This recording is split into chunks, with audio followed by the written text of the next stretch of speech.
আপনাদের আমলের রাষ্ট্রপতি এখন আপনাদেরকে মানে আপনাদের আমলকে ফ্যাসিস্ট আমল বলছে। এটা আপনাদের জন্য আসলে কেমন বার্তা? আচ্ছা, বঙ্গবন্ধু কন্যা জননেত্রী শেখ হাসিনা দিল্লিতে চলে যাওয়ার পরে 3টা ফাংশনাল সাংবিধানিক পদ ছিল। মহামান্য রাষ্ট্রপতি জনাব শাহাবুদ্দিন, মাননীয় স্পিকার শিরিন শারমিন এবং ডেপুটি স্পিকার জনাব শামসুল টুকু। শামসুল হক টুকু সাহেব।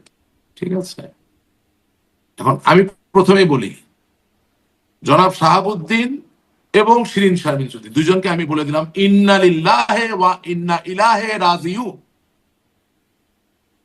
বুঝলেন? এখন আপনি প্রশ্ন করতে পারেন যে কেন? রাজনৈতিক ব্যক্তি যখন রাজনৈতিক কাজে আসে না, তখন তার ইন্না লিল্লাহি ওয়া ইন্না ইলাইহি রাজিউন বলা ছাড়া আর কিছু থাকে না।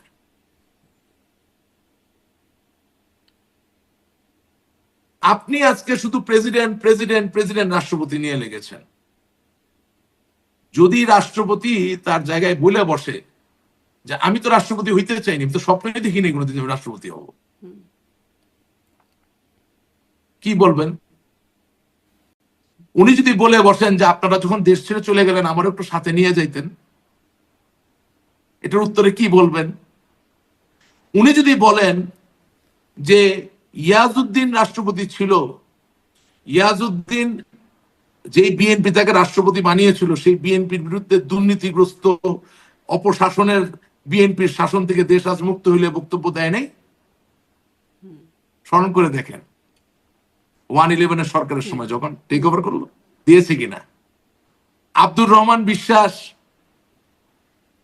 বিএনপির রাষ্ট্রপতি যখন 96 সালে আওয়ামী লীগ সরকার গঠন করলো, তখন আওয়ামী লীগকে অভিনন্দন জানিয়ে বক্তব্য দেন নাই?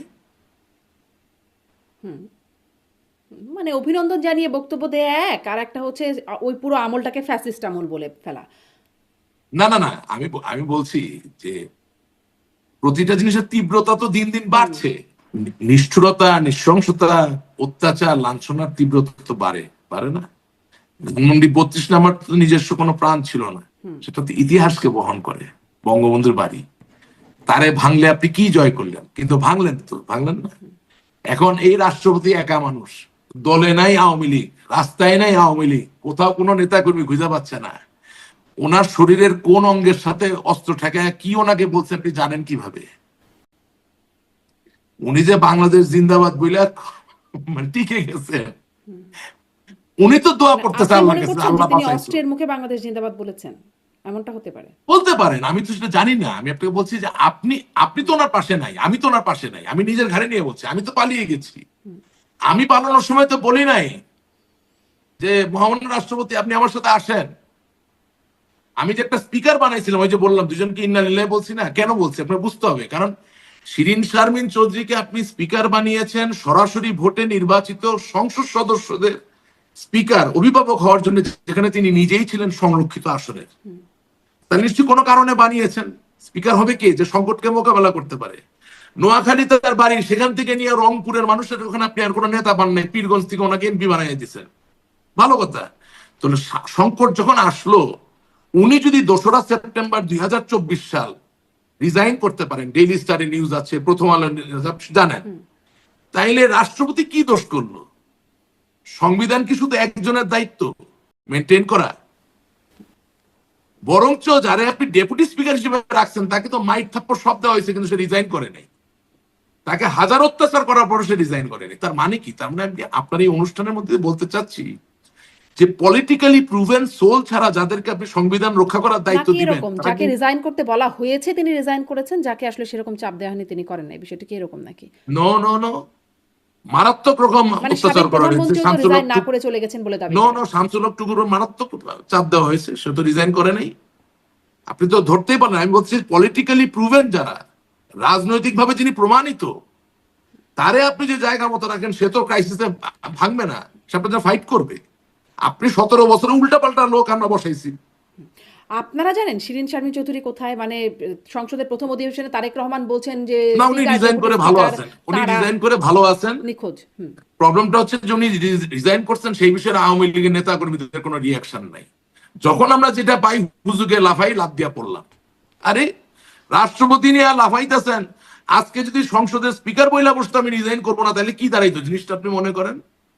রাষ্ট্রপতি কি আছে? ওর কিছুই নাই, কোনো ক্ষমতাই নেই তার সাংবিধানিক, হি হ্যাজ নাথিং। আমার কথা হচ্ছে আমি কারো পক্ষে না বিপক্ষে না, আমার কথা হচ্ছে আপনি একটা জিনিস জানবেন, সেনাবাহিনীর অনেকে আবার আপনার এখানে আসে সাবেক, জিজ্ঞেস করবেন, সেনাবাহিনী বা পুলিশের কাউকে কখনো এককভাবে অস্ত্র ক্যারি করতে দেওয়া হয় না, বা কোনো অপারেশনে এককভাবে পাঠানো হয় না। কেন? It's a question of formation. তার মানে হলো যে আপনি একা যেমন অস্ত্র চালাবেন, ঠিক একইভাবে অস্ত্র রক্ষাও করতে হবে, কারণ আপনার অস্ত্র কেড়ে নিয়ে যদি আপনার উপর উল্টা চালায় তাহলে তো লাভ হলো না। তার মানে পৃথিবীর সব জায়গায় শক্তিটা আসে একটা ফরমেশন থেকে, এই জন্য শব্দ দল বা টিম এটা ঐতিহাসিক ভাবে এসেছে। তো সাংবিধানিক পদে যারা আছেন তারা তো একটা গ্রুপে অন্তর্গত, তারা একটা নিবিড় সম্পর্ক স্থাপন করে একসাথে কাজ করার কথা। এই সাংবিধানিক পদধারী ব্যক্তিরা, প্রধানমন্ত্রী চলে যাওয়ার পরে কি হবে সংবিধানে তো লেখা নাই।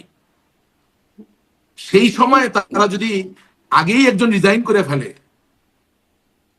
তাহলে আরেকজনের কাছ থেকে কি আশা করতেছেন আপনি? আমি পদ দিতে পারি বললেই পদ দিলাম।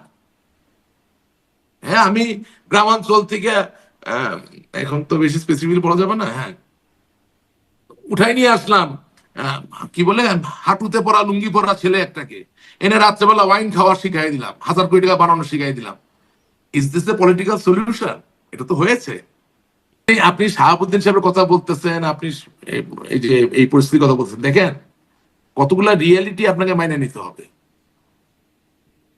কিং চার্লস, যার মস্তক অলিভার ক্রমওয়েল ফেলে দিয়েছিলেন, এবং যাকে বলা হয় সমসাময়িক কালের গণতন্ত্রের পিতা, লর্ড অলিভার ক্রমওয়েল, আপনি হয়তো তার মূর্তি দেখেছেন ওয়েস্টমিনিস্টার অ্যাবির পাশে। হ্যাঁ, সে যে কিং চার্লসের এগেনস্টে গৃহযুদ্ধ পরিচালনা করলো, নেতৃত্ব দিল, তো যখন তার জয় জয়কার, তখন তারা পিছনে পড়লো কারা বলেন? তখন রাজার যারা লয়ালিস্ট, যারা আজকে কনজারভেটিভ পার্টির সদস্য, তারা যারা আজকে কনজারভেটিভ পার্টি হিসেবে পরিচিত, তারা। তার মানে কি? তার মানে হচ্ছে গণ অভ্যুত্থান হতেই পারে, রেভলিউশন হতেই পারে, সাময়িকভাবে আপনি যদি পিছনে পড়েও যান, কিন্তু আপনার আগামীর রাজনীতি যদি ঠিক থাকে, আপনি এক সময় না এক সময় ঘুরে দাঁড়াবেন। কিন্তু আপনাকে ওই গণ অভ্যুত্থান বা ওই আন্দোলন কেন হয়েছিল সেটা উপলব্ধিতে নিতে হবে। দেখেন, সেনা প্রধান আপনার ছিল, বিমান বাহিনী প্রধান আপনার ছিল, নৌবাহিনী প্রধান আপনার ছিল, রাষ্ট্রপতি শাহাবুদ্দিন আপনার ছিল, স্পিকার শিরিন শারমিন আপনার ছিল। আরে বাপরে বাপ, কোনটা আপনার ছিল না? অথচ আপনি এখনো বলতেছেন চক্রান্ত, ষড়যন্ত্র, চক্রান্ত। তো এর থেকে বেশি সুবিধার খেলার সুযোগ আপনারা কে দেয় দুনিয়ায়?